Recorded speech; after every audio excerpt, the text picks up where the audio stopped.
Welcome to ESGX Live, the community for information and education that inspires collaboration and action.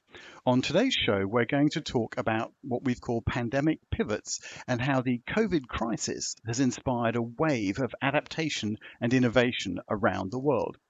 In particular, we're going to look in detail at the insights we can draw from how countries, companies, investors, and philanthropic organizations across the Asian region have responded.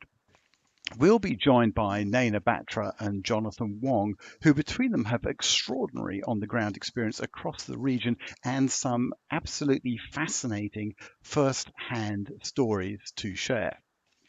As we count down to the hour, I thought I'd share a few examples of how people are adapting, like this school choir singing together virtually in New York.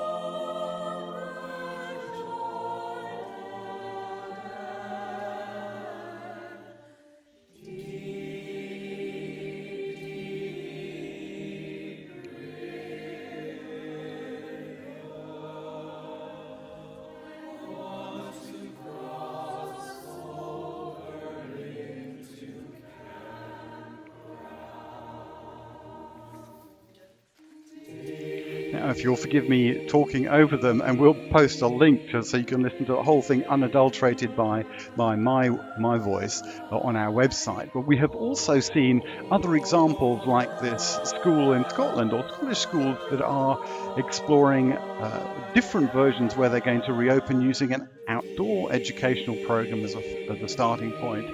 And on a very different example from Asia, where consumers are starting to look at plant-based proteins as concerned surface about security of the food supply chain. Now, by the way, if that particular topic interests you, then take a moment to sign up now at esgx.org for our upcoming live event next week about sustainable food systems. Now, one reason that we should all be paying attention to Asia is that the world's economic center of gravity is shifting remorselessly in that direction, thanks to demographics and extensive industrialization and urbanization over the last 50 years. Now, this chart comes from IMF data presented by Visual Capitalist. I think shows very clearly, as you can see on the right, that China and other countries in the region have grown dramatically.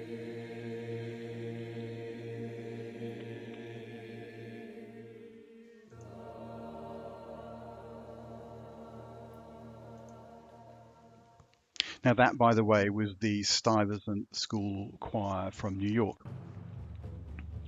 Now it seems like an incredibly long time since we first saw the images of the lockdown in Wuhan, like this report by CNN. At the time, I guess most of us would have thought that this could never happen in our own countries.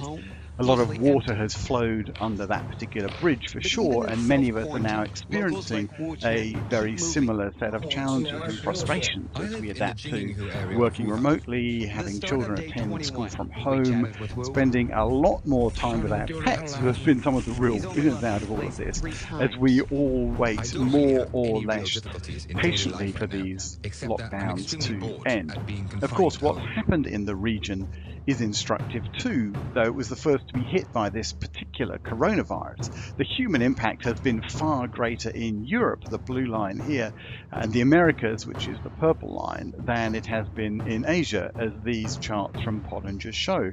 The point perhaps is that if Asia has been less impacted, it may react more quickly and return to growth more quickly. And if we drill into what has happened country by country over the last couple of months, the big picture is that the larger outbreaks in the Asian region have been successfully curtailed. China in red here, Turkey in black, Iran in light blue. All the other lines are low, and the number of deaths has remained pretty modest compared to Europe and the US, although of course every one of those deaths is a tragedy.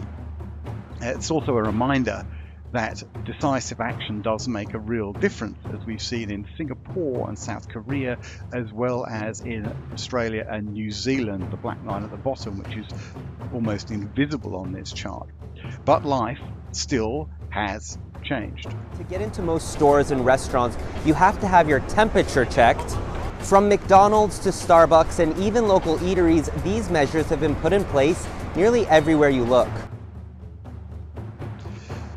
So, thanks to CNBC for that snippet. And what can we learn? Which countries have been the most impacted? How are commercial and philanthropic organizations responding? Where are the opportunities? Where are the risks we must all navigate?